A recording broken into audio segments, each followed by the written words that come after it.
guys, welcome to the Sodcast. I am Wendy Sod, your favorite host of all time. I know it's just not true, but it's wishful thinking. Anyway, welcome. And today's case is going to be a little bit of a longer one, and I'm going to apologize now because I'm probably going to be referencing my notes from time to time. It's a long one. There's a lot of victims involved, and so I'm just going to say that. I'm also going to give you a warning that we're going to be talking about everything today. Animal cruelty, child abuse, sexual abuse, rape, sodomy, all of it. So there's your warning, and let's get into it. Today's case is that of the Beast of British Columbia, or as I like to refer to him as the Bitch of British Columbia. He's a piece of crap. So I'm just going to say that because, let's keep it real. So anyway, his name is Clifford Robert Olson Jr. And he is from Canada. And I usually don't like to talk about these guys' backgrounds because I really just don't care how they grew up, how they were raised. I just don't care.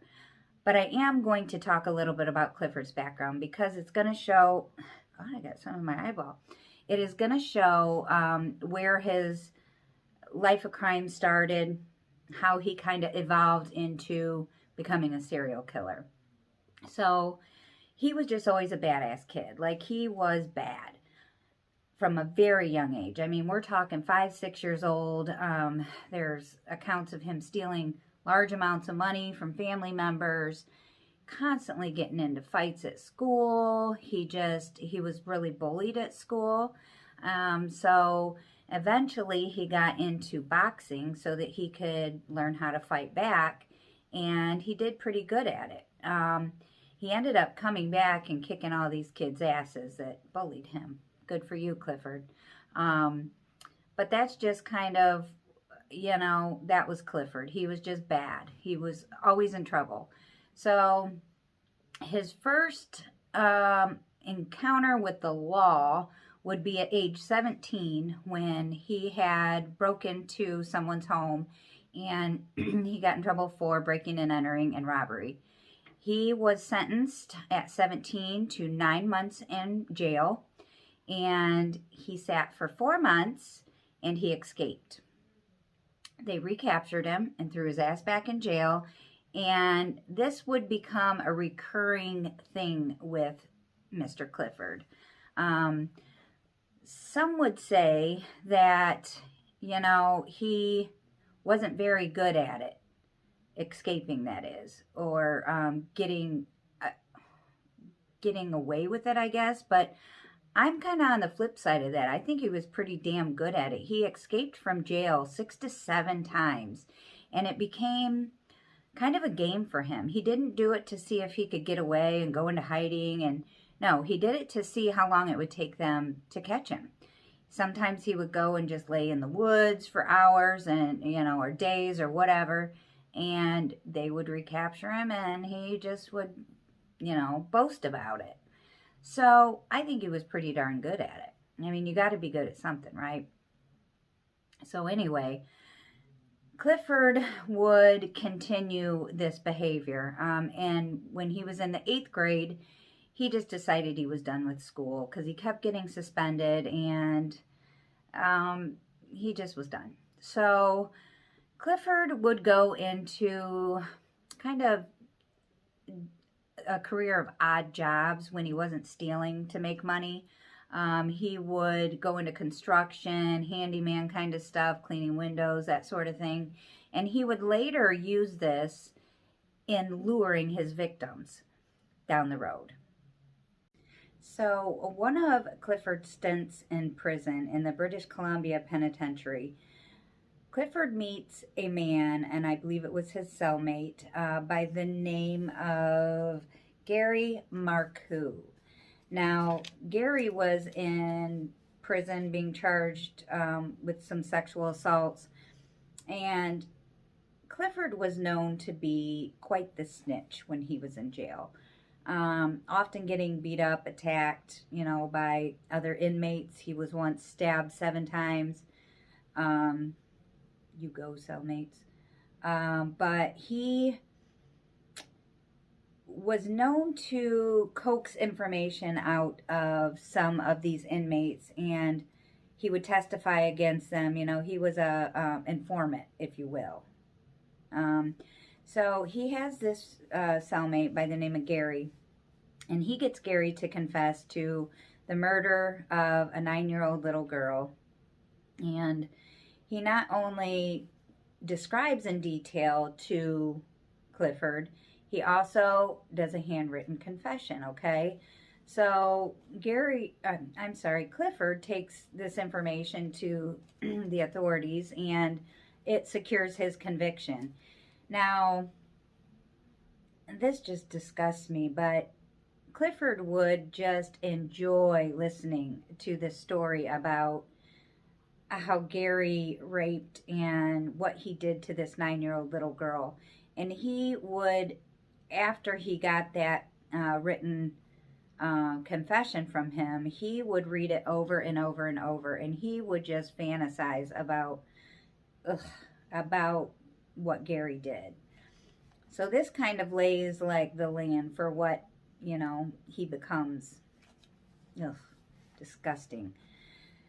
Okay, so we are going to get right into his first victim. So his first victim was on November 17th of 1980. Her name was Christine Weller, and she was a 12-year-old little girl who was spending the day at the mall with some friends. And she was supposed to be home that evening by dinner time, and she knew if she walked, she wasn't going to make it in time. So she borrowed a bike from one of her friends. And unfortunately, poor Christine did not make it home that evening. And she would cross paths with Clifford. Clifford would use the ruse of, hey, I have a job for you.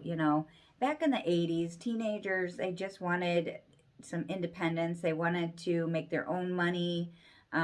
Maybe in the summertime, so they had some mall spending money, so it was very alluring to these kids, and Christine fell for that, and she got into the vehicle with him, and he did not take her home, obviously. He took her to a wooded area where he would rape and sodomize her and just abuse her. He would then strangle her with a belt and leave her for dead in the woods. Now, her parents would say that they didn't immediately report her missing because Christine often would spend the night with friends, and that was just something that she typically did. Now, I have an issue with the fact that a week went by until they reported her missing because I don't know. That's just me. That bothers me. But a week went by, they reported her missing, and the police considered her a runaway because of her age and, so they didn't really take this real serious with, coming up with a search or anything immediately. They did, a couple days later, find the bicycle she was riding just a couple blocks away from her home. And this would, kind of trigger, maybe this isn't a runaway, So on Christmas Day of 1980 is when they found Christine's body. And her parents were just devastated, and I just can't even imagine. It just turns my stomach to even think about it. So that was the beginning of his reign of terror on these children. And let's just get right into victim number 2. So on April 16th of 1981, 13-year-old Colleen Dagenau was waiting for the bus when a man pulled up and offered her a ride. And she didn't immediately take him up on the ride, but he was a talker. He was known to be a talker. And very manipulative and convincing. And he goes on again with offering her a job, same ruse that he used on Christine. And so she takes him up on the ride and she gets in with him, and same MO, he offers her a drink, also laced with something, and renders her unable to function. He then, her parents reported her missing 3 days later on April 19th. And her body ends up being found in September of 1981. And she had been beaten in the head with a hammer and left for dead in the woods. Only 5 days later, Clifford would claim victim number 3. This is really a hard story to tell you guys. I'm telling you. So Clifford was known to be kind of like a sex addict, and he just would get it any way he could. He was known for raping people in prison. He just didn't care, female, male, whatever.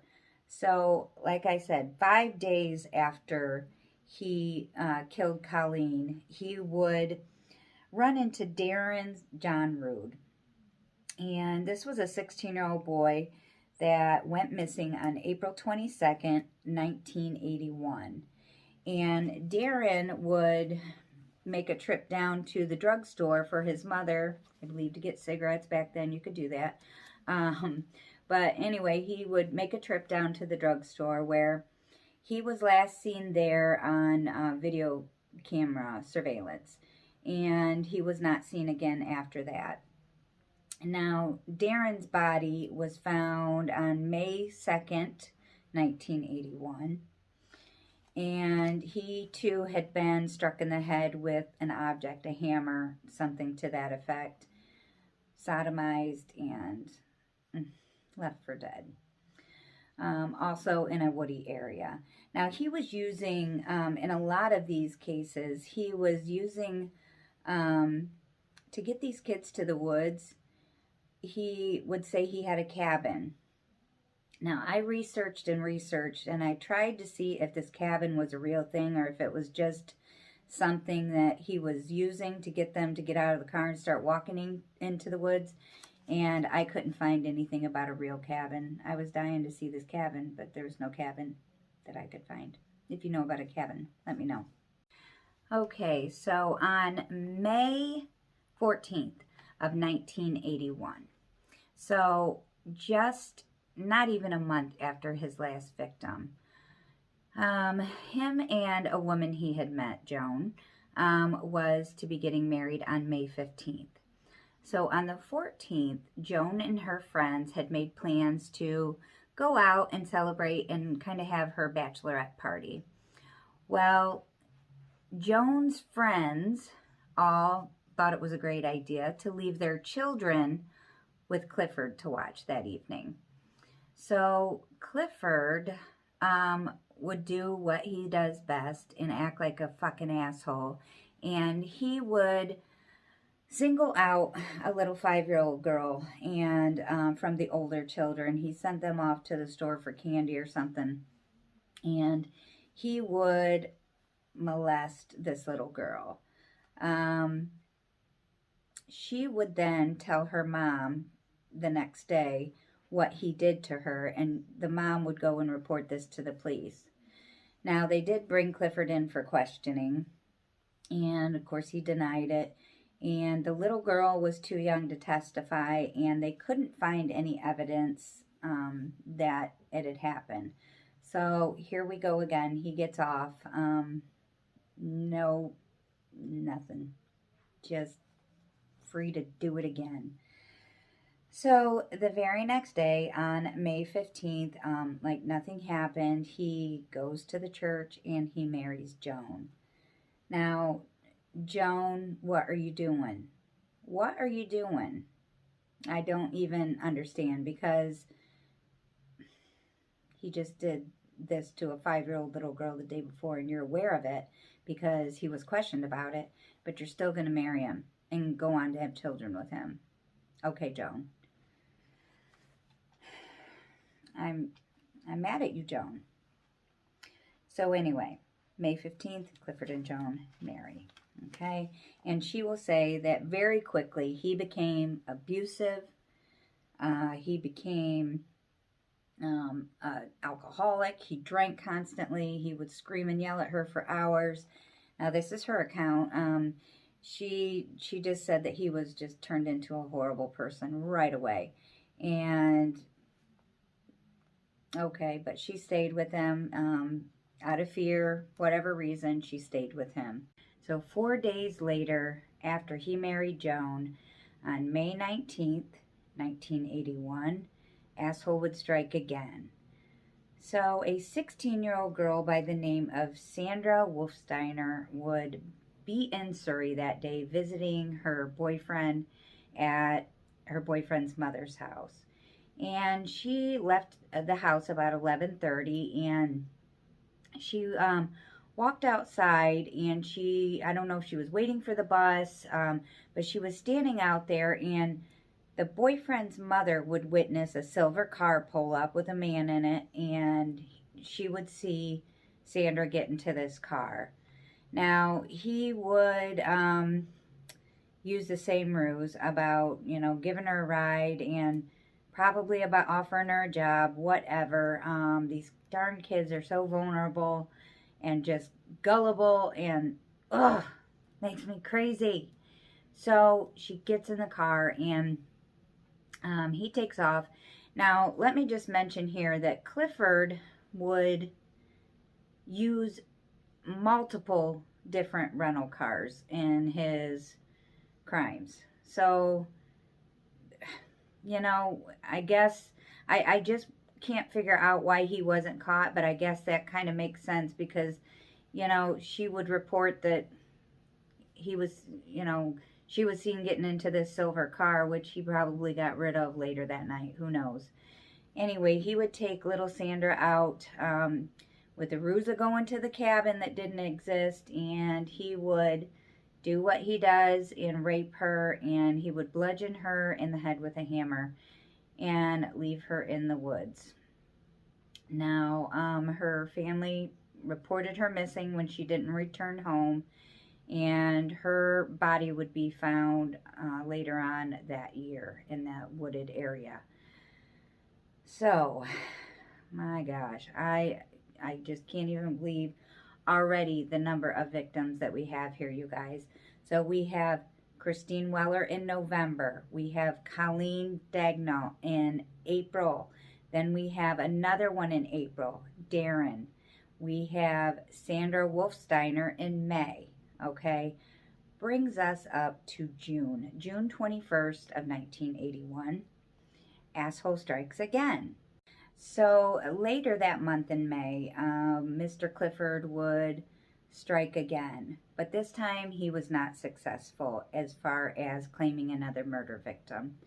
This young lady he assaulted, and she was able to get away, and she went and reported it to the authorities.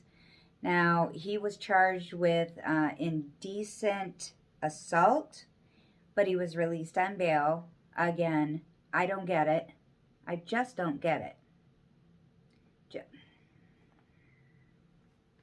Canada, get it together. Jesus. Okay. Now, let's move on to victim number 5. Took place on June 21st, 1981. A 13-year-old girl by the name of Ada Courts. She was babysitting in Surrey for her brother for the weekend. Now, Ada spent the entire weekend there with the kids, and then before she headed back to the town she was from, she wanted to go visit her boyfriend on Sunday, and before she left town. So Sunday morning, she wakes up, and she takes off pretty early Sunday morning to go catch a bus and meet up with her boyfriend. She never shows up. She happens to run into Clifford. Who else? Clifford. He's just out there. He's everywhere. Clifford. Hate him. So this one is a little bit different, you guys, because he's driving a black truck this time. He picks her up and again gets her intoxicated and spikes her drink. Now, he drives her out to a secluded logging road, and he's pulled over to the side of the road. And another person coming down the road sees this vehicle pulled over, and he sees a man bending over the body of a young girl. And he thinks, oh shit, what's going on here? Maybe I can stop and assist, you know. So he pulls over and he approaches Clifford. Clifford, he starts asking Clifford questions. Are you okay? Can I help? What's wrong? Blah, blah, blah. Clifford's not, he's just silent. He's not talking. But he creeps the man out enough that the man is like, get the hell out of here, right? So the man goes back to his vehicle and he takes off. Clifford is on his tail. Clifford jumps in his truck and he bolts after this guy and he's chasing him. And the guy manages to lose him. But, okay, here we go. Another missed opportunity at catching Clifford. The man, although the situation was shady and suspicious, does not report it to the police. I just don't know what's going on with Canadian people. I mean, anyway. But after the family reports Ada missing, he sees the reports of this missing girl and he starts to put two and two together. And he thought maybe that incident on that logging road was connected to this missing girl. So he reports the incident, I believe a month or two later, and gives his account of what happened. And again, here we go. We're in another rented vehicle, so no way of, you know, by this time he's probably driving something different. So he is not caught at that time. She is bludgeoned to death with a hammer, and she is also left for dead. Now, Ada's body would be found August 27th of 1981 in a wooded area. Okay, so almost victim number 7. Two girls hitchhiking, and Clifford picks them up like he does, offers them a ride, and these two girls were in their teens. Clifford makes he's feeding them beer. He makes an advance towards a 16-year-old girl and attempts to sexually assault her. The girls were able, thankfully, to get away unharmed, and they went and reported this to the police, and he was charged again with sexual indecency, and he was charged, but again, I don't believe he was thrown in jail. I mean, I don't know if they're just giving him a slap on the wrist for this. They're still not tying anything together yet. He's just getting away with it and getting away with it each and every time. So later on, let's see, July 9th, Clifford's out driving around. He's hanging out with a friend of his named Randy Ludlow. And Randy is an 18-year-old male that, for whatever reason, this older gentleman Clifford is hanging around with. I don't get it. Anyway, they're hanging out, they're drinking, they're doing drugs, and they spot a girl on the side of the road. She's hitchhiking. They offer her a ride, and she accepts. She was heading to, I believe, a job interview in the next town over, and he offered to get her to her destination. Well, the three of them got in the vehicle, and they started driving around, and they all started drinking, and so Clifford takes Randy, and he decides to drop him off at the mall, leaving just Clifford and this young 14-year-old Judy Cosma in the car alone. He ends up drugging her like he does, and he takes her to a secluded area where he murders her. Her family did report her missing later that night when she did not return home, but they would not find her body until August 25th of 1981. Now, on July 10th, the very next day, Clifford would play family man. He would take his family on a vacation from July 10th until July 21st. He took them out to California, and they just had, a wonderful little vacay. And so he returns home, and now, while he's gone, let me just back up. While he's gone on this vacation, police kind of get him on their radar. They finally, okay, after 1, 2, 3, 4, 5, 6, 7 murders now, they finally start to put 2 and 2 together. So the police decide to put surveillance on Clifford when he returns home from his vacation. So he returns home on the 21st, and they're surveilling him, and it's sketchy surveillance, though. It's not, it's kind of random. The police department is short. They're making changes. They're making cuts. So it's a couple hours here, a couple hours there. It's not a true tale. And Clifford seems to be aware of this tale pretty quick. He knows when they're following him, and, he loves that cat and mouse game. So he's really good at losing them, turning down roads, backing up, losing them. He's good at it. So this is what he would do. And on July 23rd, only 2 days after he got home from vacation, the tale obviously isn't doing no good. He claims victim number 8. Victim number 8 is Raymond King Jr., a 15-year-old boy.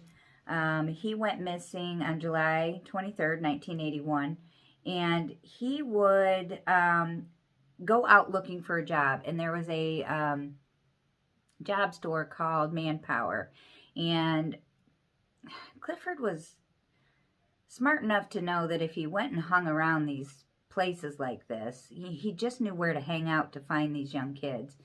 So he sees Raymond at this job store, and obviously he's looking for a job. And what does Clifford do? I have a job for you. Get in, So Raymond's all excited. He takes him up on this, and Clifford says, well, let's go back to my cabin and get some tools and his fake cabin. As they're walking back, he bludgeons him with a hammer, and just absolutely disgusting.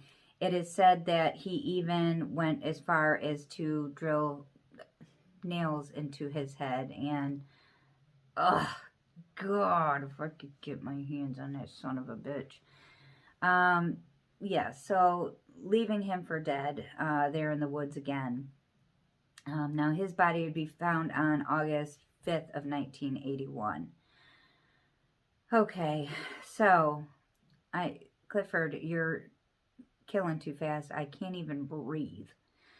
So July is a big month for Clifford. Okay, so we already have July 2nd murder, July 9th murder, July 23rd murder, and now let's move up to July. Okay, so July 25th.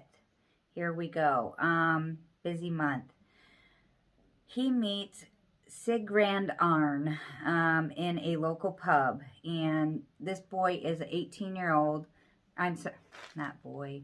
I apologize. I'm sorry, too many. This lady was 18 years old. They met in a pub. They were seen hanging out there together, and then she was then later seen on a train with the same man, which happened to be Clifford.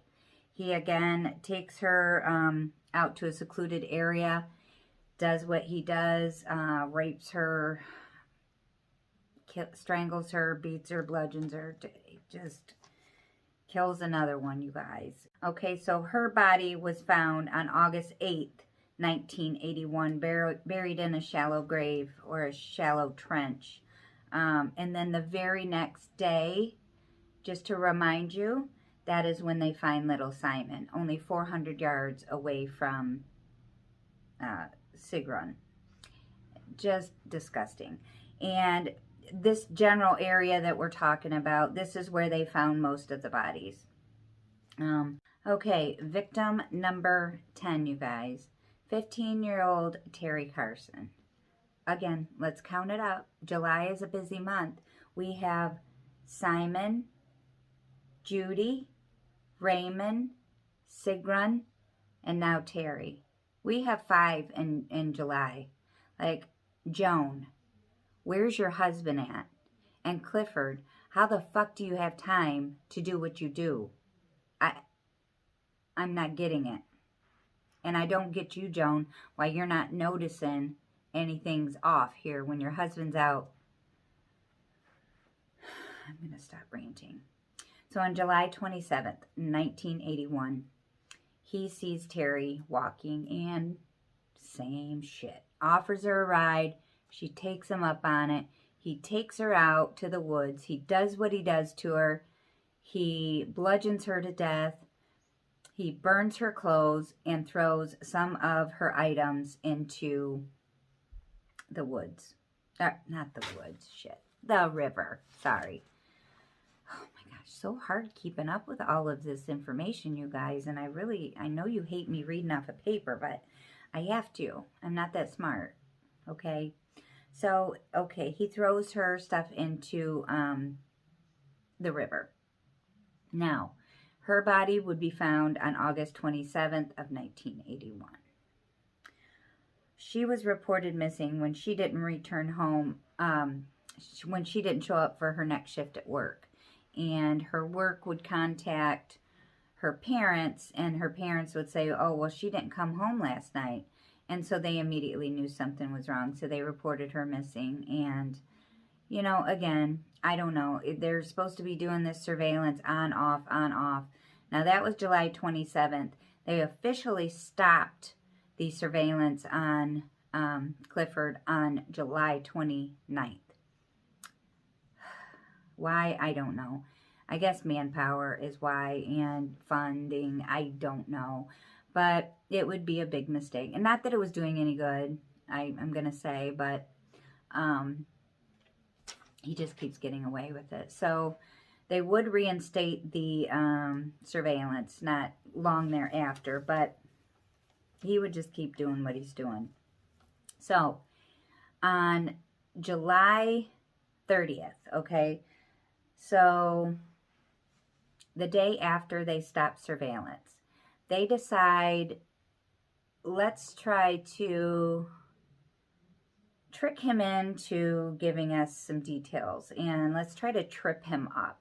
So one of the police officers came up with a plan. I'm going to invite him to lunch, and I am going to say, you know, with his history of him being a snitch and an informant, he says to him, Clifford, you know, maybe you could get us some information on this, or, you know, is there anything you have to tell us? And he says, well, after a little while, he says, well, you know what? He said, I'm really good at getting information out of people. And he said, not that I know anything, but I can probably, you know, I have ways of finding stuff out. If you pay me $3,000 a month, yeah, I can probably get you some information on, you know, those murders. And he just gets up and he walks out of the restaurant. That's what he does. And then you know what he does? He leaves the restaurant after meeting with the police officer. This is how ballsy Clifford is, or stupid, or I don't know what you call it. He leaves there and he's headed to go to his lawyer, because I think he's feeling like he might need one at this point, sooner or later. And so he goes to head to the lawyer, and on his way, you guys, he comes across Louise Chartrand. This is, oh God, just disgusting to me. This would be his final victim, okay? So he comes across her, same ruse, she's 17, does what he does, and just makes me so sick. Okay? Just, yeah, I know. So anyway, he does what he does to her, leaves her for dead, and then her body would be found on August 4th, 1981. Now, he did not immediately get caught for this. They continue, they ramp up their surveillance after this because they're pretty darn sure that this fella is their culprit. You know, they're starting to put them together. So they, start tailing him pretty heavily. So one evening, they see him, let me get dates right. I believe on August 12th, 1981, they're tailing him, and they see him pick up 2 teenage girls. And they immediately panic, like, oh shit, here's our next 2 victims, right? So they start trailing him down this logging road, and they block off the road, and by this time, Clifford and the 2 girls had gotten out of the car, and they were standing there, and the cops swarm in, and Clifford tries to jump in the car, and he tries to run. He couldn't get anywhere. They had him blocked in. Finally, sweet Jesus, they got this son of a bitch, okay? After 11 fucking murders. 11. I'm still blown away. Let me just repeat it one more time. November 1980, April 16th, April 21st, May 19th, June 21st, July 2nd, July 9th, July 23rd, July 25th, July 27th, and July 28th. What the fuck? He was not home in July. I don't care what Joan says. He was not home. You don't have time to be home when you're doing all that murdering and shit. You know? Had this community just in sheer terror for a year. I mean, good Lord. And he's got to have more victims. And they do believe he has more victims. But I'm going to throw a couple of them out there when I'm done talking about this. But he ends up, this just gets so much worse, you guys. So he ends up confessing to 11 murders. But now, like I said, he was arrested in August, and many of these bodies had not been found yet. A few of them had, most of them had not. And these police were so desperate to bring some closure to these families, and bring some justice and give them some answers and bring home their children so that they can give them proper burials, that they made a deal with the devil. And I'm telling you, I've never heard of something so insane and so disgusting, so wrong. So this is called the Cash for Bodies deal. Now, remember I told you he was, he just scamming people out of money all the time. So he tells them there's 11 bodies, or 11 murders, 11 bodies. I'm going to give you one freebie, okay, so that you know that I'm serious. But then after that, for the next 10 bodies and next 10 stories and next 10 confessions, I want $10,000 for each and every body and confession I give. And I want it deposited for $10,000 for each and every one every time I give a confession. And I want it to go into a trust for my wife and my child. And these, that's $100,000, you guys. These cops agreed to it. Clifford's lawyer didn't even agree with this. He said this is just wrong. But these cops were so desperate, so they kind of kept it under wraps, right? Because I think they knew the reaction they were going to get if this ever got out. So about a year later, it gets out. It got out, and that is when it is dubbed the Cash for Bodies deal. And he stuck by his deal. I mean, he gave every one of the bodies over. He gave disgusting details of what he did to each and every one of these children. But at what cost? I mean, this man profited off of the deaths of all of these children. And it's just disgusting. And these families were outraged when this came out. And it was a long, ongoing battle for years trying to take this money back away from Joan and her son, because she would say she didn't see any of the money, that it went all to his court costs. You know, I'm not buying Joan's story. I'm sorry. I don't doubt that she was an abused woman, because Clifford was a dick. Okay, that is out there. Everybody knows Clifford's a dick. But I am not buying it for 1 second that she did not question or suspect that her husband was out doing something. And some people will speculate that she was involved. She would lure the victims for him. She would, I don't know. I can't say I necessarily believe that, but I don't buy that she didn't know anything.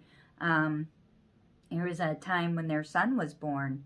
He had just went out and killed one of these people. I cannot remember exactly which one it was. I'm so sorry. I believe it was Darren Johnsrud in April of '81. He actually, the day his son was born and his wife is in the hospital, he kills someone, and then he shows up to the hospital, and he's dirty and he's covered in mud, and he has blood on his shirt. Joan, hear me, sister. You didn't question. She would say in a statement that she was disgusted by his appearance and thought something was up, but didn't want to get into it. You know, just didn't want to go there. So basically saying she just didn't want to know. So if you suspected something like that, Joan, I might say you're just as evil as he is, because you let it happen, if you knew. Okay, so he was convicted on January 11th, 1982. He received 11 life sentences with parole and 25 years. But there was some situation there where possibility of parole for, I don't know, good behavior was called a hope defense, or I don't know. Good behavior? No. Anyway, every time he has applied for parole, he has been shot down. They're like, no. Let me say, no. Hell no. You know what I mean? Like, they're not thinking about it. You. Bye-bye. So, let me just tell you about two other possible cases that the police believe that he may be linked to. When they were doing that search and they found all these bodies in the woods, they were also coming across other bodies, you guys. Now, they found an unidentified body of a female in her early 20s. They found her on August 28th near little Simon Partington's body. And similar situation, the way she was killed, they believe that maybe he was connected to this one, although he did not confess to this one. They also found in that same area on August 15th, Mary Ellen Jamison. She was also, I believe, strangled to death. Possibly he's linked to her. She was last seen with her boyfriend. That's really all I know about that. But that was just two that are possibly linked to him. The police, I read, believe at least 4 others. are linked to him, but they believe many, many more. They believe earlier, prior to the 1980, the first murder of Christine Weller, they believe there's possibly other cases. I don't know. Hopefully, you know, they can get to the bottom of that. But okay, so he during his prison time he had this big head and he wanted to be the best serial killer, right? So he's doing all these still trying to profit off of all of these murders, and he's doing as many interviews as he can, and he's bragging about shit, and he's giving details. He's writing manuscripts and sending them out to people, and they're publishing them and trying to get people to write books about him. I mean, he's not that interesting. You're not, Clifford. Your victims are interesting, not you. So, I mean, he would do horrible things while he was in jail, like write the families letters and tell these families how much he enjoyed killing their children, and he was just despicable. Finally, a stop was put to that. They cut him off from sending letters, but gladly, on October 2nd, 2011, at 71 years old, Clifford died in prison of cancer. And I just have to say, cancer sucks, but it's great for Clifford, because I hope he died a miserable fucking death. And I hope that it just ate him from the inside out, and I hope he suffered just like each and every one of his victims did, because that's what he deserves. Yes. Goodbye, Clifford.